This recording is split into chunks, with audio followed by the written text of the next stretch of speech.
Good morning, students. This is Neha Jain from Shiv Jyoti Educational Group, Kota. So let's start with, first of all, children, lines and angles. So what are the types of angles are there? Types of angles, that is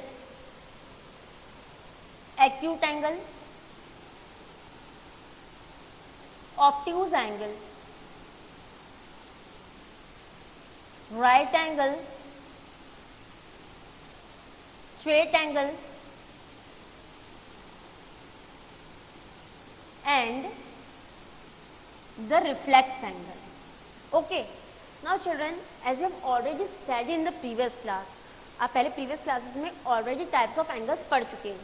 So I will just show you what is the acute angle. Acute angle क्या होता है? The angle which is less than 90 degree. जो angle 90 degree से less होता है that is known as the acute angle. Obtuse angle, that is the angle which is greater than 90 degree is the obtuse angle. If you are talking about the right angle, that is which is equal to 90 degree. Then straight angle, as you all know, the measure of straight angle is 180 degree, and the measure of the reflex angle, that is it is greater than the 180 degree. So children, these are some basic angles that you have already studied in the previous classes. Acute angle क्या होता है? Less than 90 होता है. Obtuse angle greater than 90. Right angle, it is equals to 90 degree. Straight angle, which is equal to 180 degree, and the reflex angle, which is greater than 180 degree. Now we will study about the related angles. अब related angles क्या होते हैं? So just see children over here, we will study about the related angles. Now related angles क्या होते हैं? ये related angles. First comes the complementary angle, that is the complementary angles. Complementary angles. Then the next one is the supplementary angles.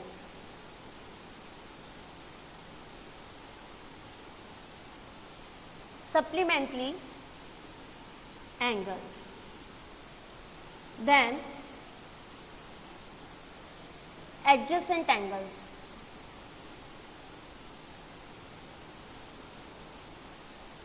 Adjacent angles. And then comes that is known as the linear pair.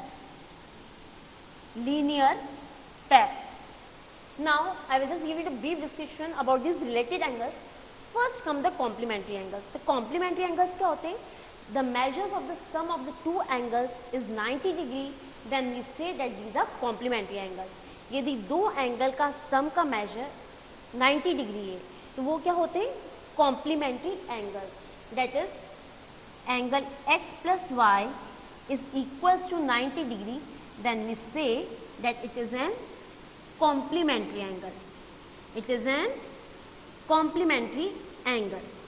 अब in the case of complementary angle questions किस type के होते हैं? या तो आपको पैर दिया जाएगा और उसमें ये पूछा जाएगा the given pair is complementary और नॉट. सपोज करो मैंने एक पैर लिखा यहाँ पे that is 80 degree and 10 degree. When you will just add the measure of this two angles and if it comes out to be 90 degree, then we can say that these are known as the complementary angles. जो हमको पैर given है और यदि उनका सम 90 degree आ रहा है इसका मतलब वो complementary angles है. Is it clear? This is the first type of question in which the pair has been given to you and you have to determine that whether it is a complementary angle or not. अब second question क्या बन सकता है? Suppose करो आपको एक angle दे दिया 20 degree and we have been asked to find the complement of 20 degree. आपसे क्या पूछा गया है कि एक एंगल का मेजर तो दे रखा है आपको 20 डिग्री और पूछा गया है कि what is the complement of this angle. तो उस केस में आप क्या करेंगे? क्योंकि आपको पता है as we know that the sum of the measures of the complementary angle is 90 degree. So we can determine the angle. तो हम यहाँ पे क्या लिख सकते हैं? That is 20 degree plus x is equals to 90 degree. 20 degree क्यों लिया? क्योंकि हमको ये गिवन एंगल दे रखा है, this angle has been given to you. और हमने क्या इक्वेशन फॉर्म करी है, that 20 plus x is equals to 90 degree, क्योंकि दो एंगल का सम, कॉम्प्लीमेंट्री एंगल का सम कितना होता है? 90 डिग्री होता है। तो जो अननोन एंगल है तो आप उसका क्या निकाल सकते हैं? मेजर निकाल सकते हैं। So you can write x is equals to 90 degree minus 20 degree which comes out to be 70 degree. तो इस टाइप से क्वेश्चन आते हैं, या तो आपको पैर दे रखा है और आपसे पूछा गया है कि जो गिवन पैर है क्या वो कॉम्प्लीमेंट्री एंगल है, so you have to answer where if the sum comes out to be 90 degree then obviously it is the complementary angle. Next question में कैसे फॉर्म होता है, that one of the angle has been given to you and you have been asked to determine the complement of the given angle. In that case whatever the angle measure has been given to you, you will just subtract it from the 90 degree and you will just get the answer. Is it clear? So this is the complementary angle. Now we'll study about the supplementary angle. Supplementary angles क्या होते हैं? जैसे कि complementary angles का सम 90 degree होता है, वैसे ही यदि दो एंगल का सम 180 डिग्री है तो उसको हम कहते हैं सप्लीमेंट्री एंगल। तो सप्लीमेंट्री एंगल्स क्या हुए? When the sum of the measures of the two angles is 180 degree then they are known as the supplementary angles. Complementary angles का सम होता है 90 डिग्री और सप्लीमेंट्री एंगल्स का सम होता है 180 डिग्री। अब इसमें किस टाइप से क्वेश्चंस आ सकते हैं कि आपको पैर दे रखा है, सपोज करो एक एंगल का मेजर है 160 डिग्री और दूसरे एंगल का मेजर है 20 degree. What is the question now? Is the given pair form this, is the given pair is the supplementary angle. तो आप क्या करोगे, दोनों एंगल्स के मेजर को ऐड करोगे और यदि इसका सम 180 डिग्री आता है तो आप कहोगे yes the given pair is the supplementary angle. You can C over here one angle is 160 degree और दूसरा एंगल आपको दे रखा है 20 डिग्री। अब आपने जब दोनों को ऐड किया है तो आपके पास सम आ रहा है 180 degree. That means the given pair is the supplementary angle. जैसे कि कॉम्प्लीमेंट्री एंगल में क्या क्वेश्चन बन रहा था, आपको एक एंगल दिया हुआ था और पूछा गया था कि इसका कॉम्प्लीमेंट क्या होगा। सिमिलरली अब क्या हो सकता है, आपको एक एंगल का मेजर दिया हुआ है और आपसे पूछा जाएगा कि you have to find the supplement of the given angle. जैसे कि सपोज करो यहाँ पे एक एंगल का मेजर आपको दे रखा है 30 degree and the question is that you have to find the supplement of 30 degree. तो आपको पता है कि सप्लीमेंट्री एंगल्स का सम कितना होता है, यू नो ना दैट इज सप्लीमेंट्री एंगल का सम होता है 180 डिग्री। तो इसका सप्लीमेंट क्या होगा, दैट इज 180 माइनस 30। तो हम इसको क्या लिख सकते हैं, x plus 30 degree is equals to 180 degree. तो x is equals to 180 degree minus 30 degree which comes out to be 150 degree.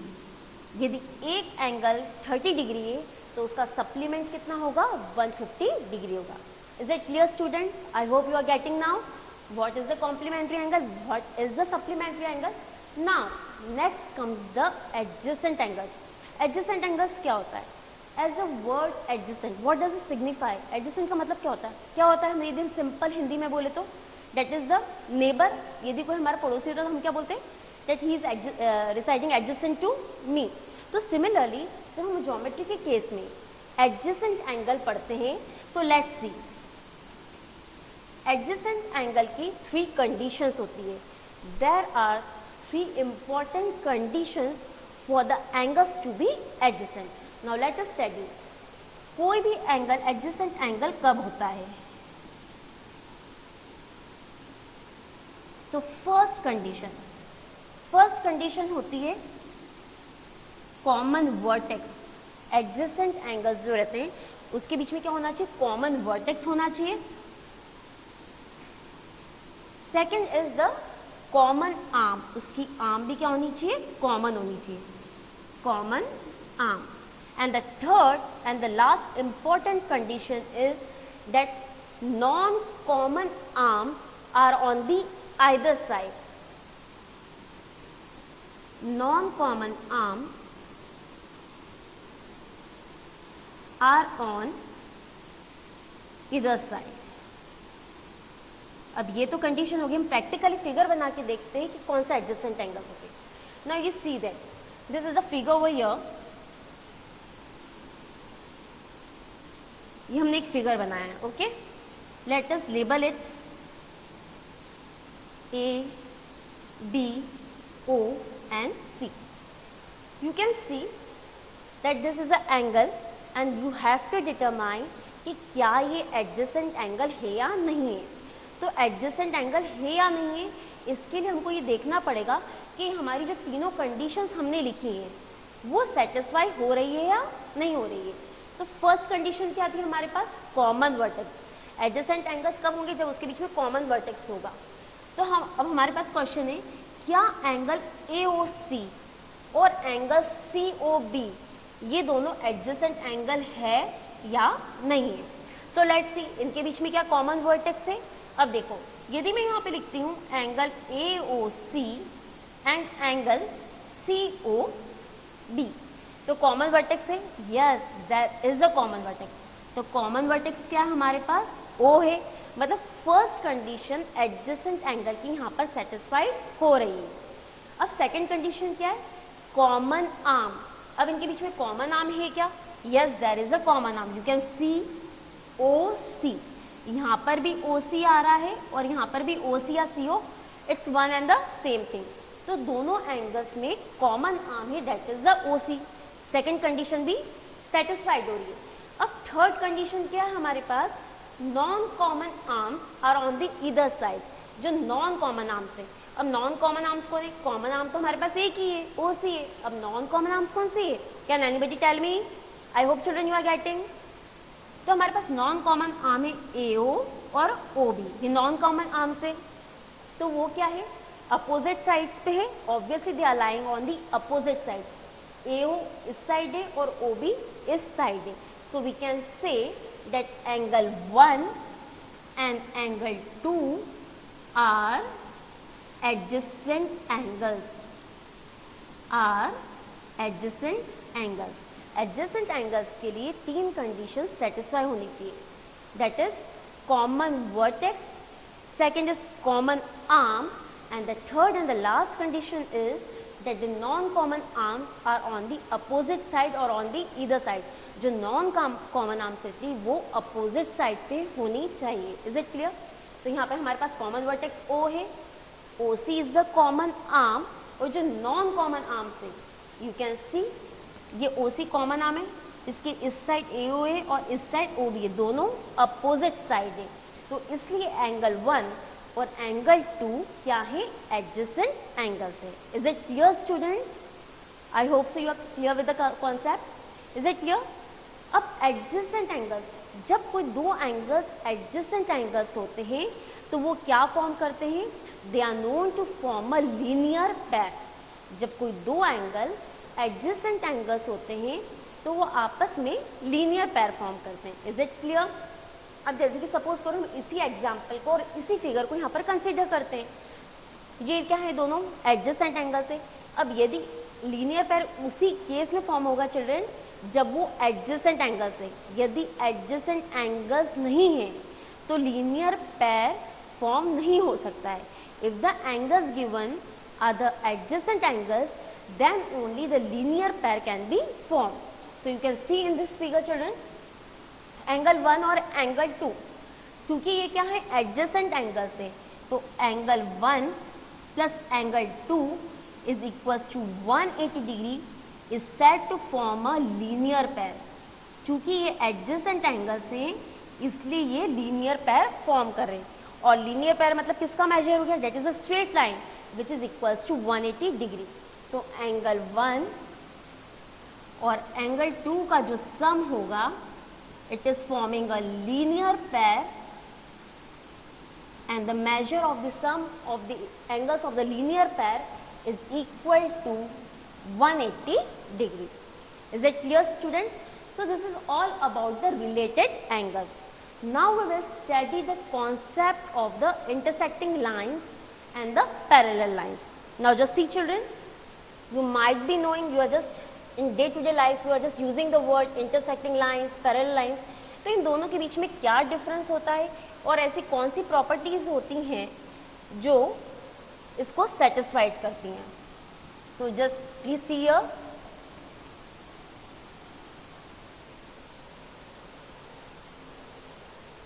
So our next topic is the pair of lines. अब हम यहाँ पे पढ़ेंगे pair of lines. तो यहाँ पर हमारे पास दो चीजें होती है. That is first, that is the intersecting lines, and a second point is the parallel lines. That is the parallel lines. अब intersecting lines क्या होती है? वो lines जो आपस में किसी common point पर मिलती है या meet करती है, then उसको हम क्या बोलते हैं? intersecting lines. If the two lines meet at a common point, then they are known as the intersecting lines. जैसे कि suppose करो, this is the line L and this is the line M. ये दोनों कहाँ पर meet हो रही है? This is the meeting point. इनका एक common meeting point है. सपोज करो O. तो इसको हम क्या बोलते हैं? intersecting lines. These are known as intersecting lines. Is it clear?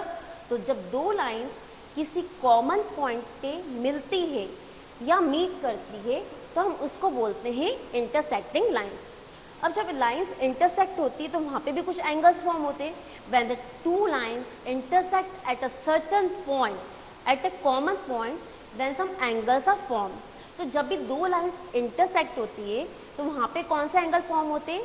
वहाँ पर कौन से एंगल फॉर्म होते हैं? That is the vertically opposite angle.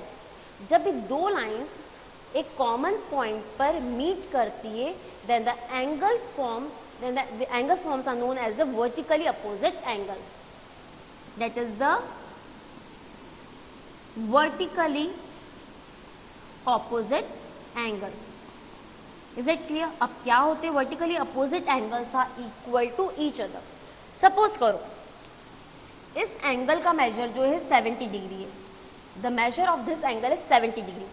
तो इसके एग्जैक्टली अपोजिट, मतलब इसके एग्जैक्टली सामने कौन सा एंगल है? ये वाला एंगल है. तो इसका मेजर भी कितना होगा? 70 डिग्री होगा. Is it clear? तो वर्टिकली अपोजिट एंगल्स तभी फॉर्म होते हैं जब दो लाइंस किसी पॉइंट पर इंटरसेक्ट होती है. Is it clear? तो इस एंगल का मेजर यदि 70 डिग्री तो उसके सामने वाला जो अपोजिट एंगल है उसका भी मेजर कितना होगा? 70 डिग्री. मतलब जब भी दो लाइंस आपस में इंटरसेक्ट होती है तो vertically opposite angles are form and which are equal in measure to each other. जैसे कि सपोज करो यदि इस एंगल का ये 70 है और सपोज करो ये 110 डिग्री है, तो उसका जो सामने वाला एंगल है ये वाला, इसका भी मेजर कितना होगा? 110 degree. Is it clear student? तो जब भी दो लाइन इंटरसेक्ट होती है तो हमारे पास एक ही एंगल फॉर्मेशन होता है, that is the vertically opposite angle. Got it now? Now the next point is about the parallel lines. अब पैरेलल लाइंस क्या होती है? तो जस्ट सी हियर, वो लाइंस जो आपस में इंटरसेक्ट नहीं करती है हम उसको कहते हैं पैरेलल लाइन. सपोज करो मैंने एक लाइन ड्रॉ करी है. This is the line L and this is the line M. Okay, ये दोनों लाइन आप कहीं से भी इसको क्या करोगे? एक्सटेंड करोगे. From either of the points if you are extending it will not meet at all. if you are extending it to infinity also, तो आपस में ये दोनों कहीं पर भी इंटरसेक्ट नहीं होगी, मीट नहीं होगी. तो ऐसी लाइंस जो इंटरसेक्ट नहीं होती है और उनका जो बीच का जो डिस्टेंस रहता है वो हमेशा क्या होता है? सेम होता है. जैसे कि सपोज करो ये डिस्टेंस यदि इन दोनों के बीच का x है तो थ्रू आउट जब भी वो जहाँ पर एंड तो होती ही नहीं है, तो जहाँ तक भी वो चलेगी तो उन दोनों के बीच का डिस्टेंस क्या रहेगा? सेम रहेगा. तो पैरेलल लाइंस वो लाइंस होती है जो आपस में इंटरसेक्ट या मीट नहीं होती. Is it clear students? Now our next topic is regarding the transversal. Now what is a transversal? Transversal होता क्या है?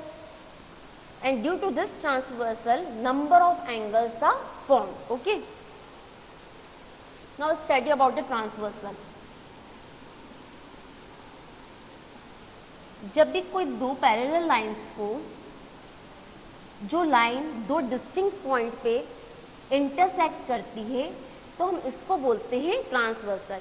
Whenever the two parallel lines is intersected by a line at two distinct points, then it is known as transversal. तो जब भी दो parallel lines को यदि कोई लाइन इंटरसेक्ट करती हुई तो हम उसको बोलते हैं ट्रांसवर्सल. अब इसी की वजह से क्या होते हैं, बहुत सारे एंगल्स फॉर्मेशन होते हैं. So first angle is the corresponding angle. corresponding angles. Then second comes the alternate interior angles. और जो हमारी थर्ड प्रॉपर्टी होती है, that is the sum of the measures of the angles on the same side of transversal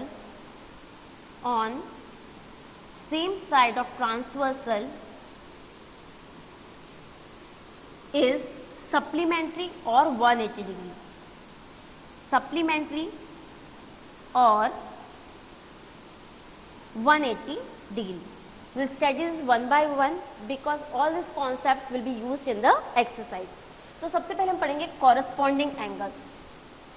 As I've already told you कि जब भी कोई दो पैरेलल लाइन से और यदि उसको एक लाइन दो डिस्टिंक्ट पॉइंट्स पे इंटरसेक्ट कर रही है तो हम उसको बोलते हैं ट्रांसवर्सल.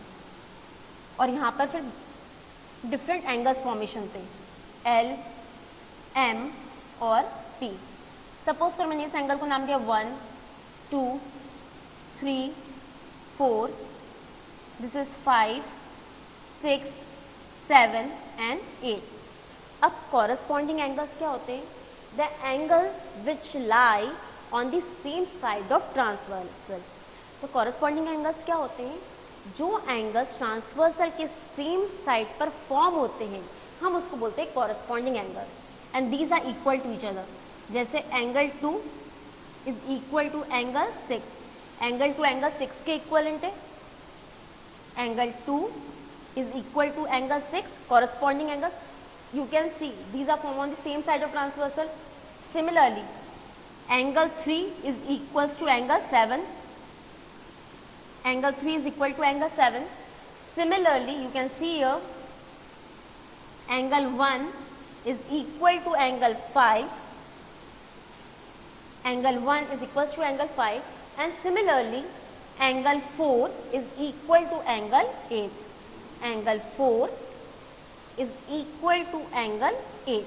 तो ये क्या है, कॉरस्पॉन्डिंग एंगल्स है. तो कॉरस्पॉन्डिंग एंगल्स क्या होते हैं, वो एंगल जो ट्रांसवर्सल की सेम साइड पर फॉर्म होते हैं उनको हम कहते हैं corresponding angles. And these angles are equal to each other. Now second comes the alternate interior angles. अब ऑल्टरनेट इंटीरियर एंगल्स क्या होते हैं, so just let's see again the same figure we will draw over here. This is the parallel line and this is the transversal L, M and P. 1, 2, 3, 4, 5, 6, 7, 8. These are the 8 angles. अब alternate interior angle. Interior मतलब क्या होता है, जो अंदर की side है. तो कौन से एंगल्स अंदर की साइड बन रहे, दैट इज 3, 4, 5, 6 अंदर की तरफ फॉर्म हो रहे. तो ऑल्टरनेट इंटीरियर एंगल्स क्या होंगे, जस्ट कॉरस्पॉन्डिंग एंगल्स के opposite. That is the angles which lie on the opposite side of the transversal are known as the alternate interior angles. जैसे angle 4 is equal to angle 6. Angle 4 is equal to angle 6. Similarly angle 3 is equal to angle 5. Angle 3 is equal to angle 5. ये होते हैं alternate interior angles. Is it clear student? So this is about the alternate interior angles. अब इसी figure में जो हमारे पास third condition है, that is the sum of the measures of the angles on the same side of the transversal is 180 degree. क्या बोला गया, that is sum of the measures of the sum of the interior angles on the same side of the transversal is 180 degree. मतलब angle 3 और angle 6 का सम कितना होना चाहिए? 180 degree. यदि ये पैरेलल लाइन से, तो ये क्या है? इंटीरियर एंगल से same side of transversal form हो रहे हैं, तो इनका सम कितना होना चाहिए? 180 डिग्री होना चाहिए. सिमिलरली एंगल 4 और angle 5 these are also lying on the same side of the transversal. तो हमारी थर्ड कंडीशन के अकॉर्डिंग एंगल 4 और एंगल 5 का सम भी क्या होना चाहिए? 180 डिग्री होना चाहिए, सप्लीमेंट्री होना चाहिए. सो यदि हमारे पास इस टाइप का क्वेश्चन आता है, if the figure has been given to you and if you have been asked that in the given figure are these lines are parallel to each other, यदि आपसे ये पूछा जाए क्या ये फिगर के अंदर L is parallel to M, तो आपकी यदि तीन कंडीशंस में से कोई भी एक कंडीशन भी यदि सेटिस्फाइड होती है, then we can say that the lines are parallel to each other. So for the first condition क्या होती है पैरेलल लाइन के लिए? या तो उसके कॉरस्पॉन्डिंग एंगल्स इक्वल हो, corresponding angles should be equal to each other, or alternate interior angles should be equal to each other, or ये second condition है. और last condition क्या है? if the measure of the sum of the interior angles on the same side of transversal is 180 degree or supplementary, then we can say that the lines are parallel to each other. Is it clear? So children, these are the basic concepts of this chapter.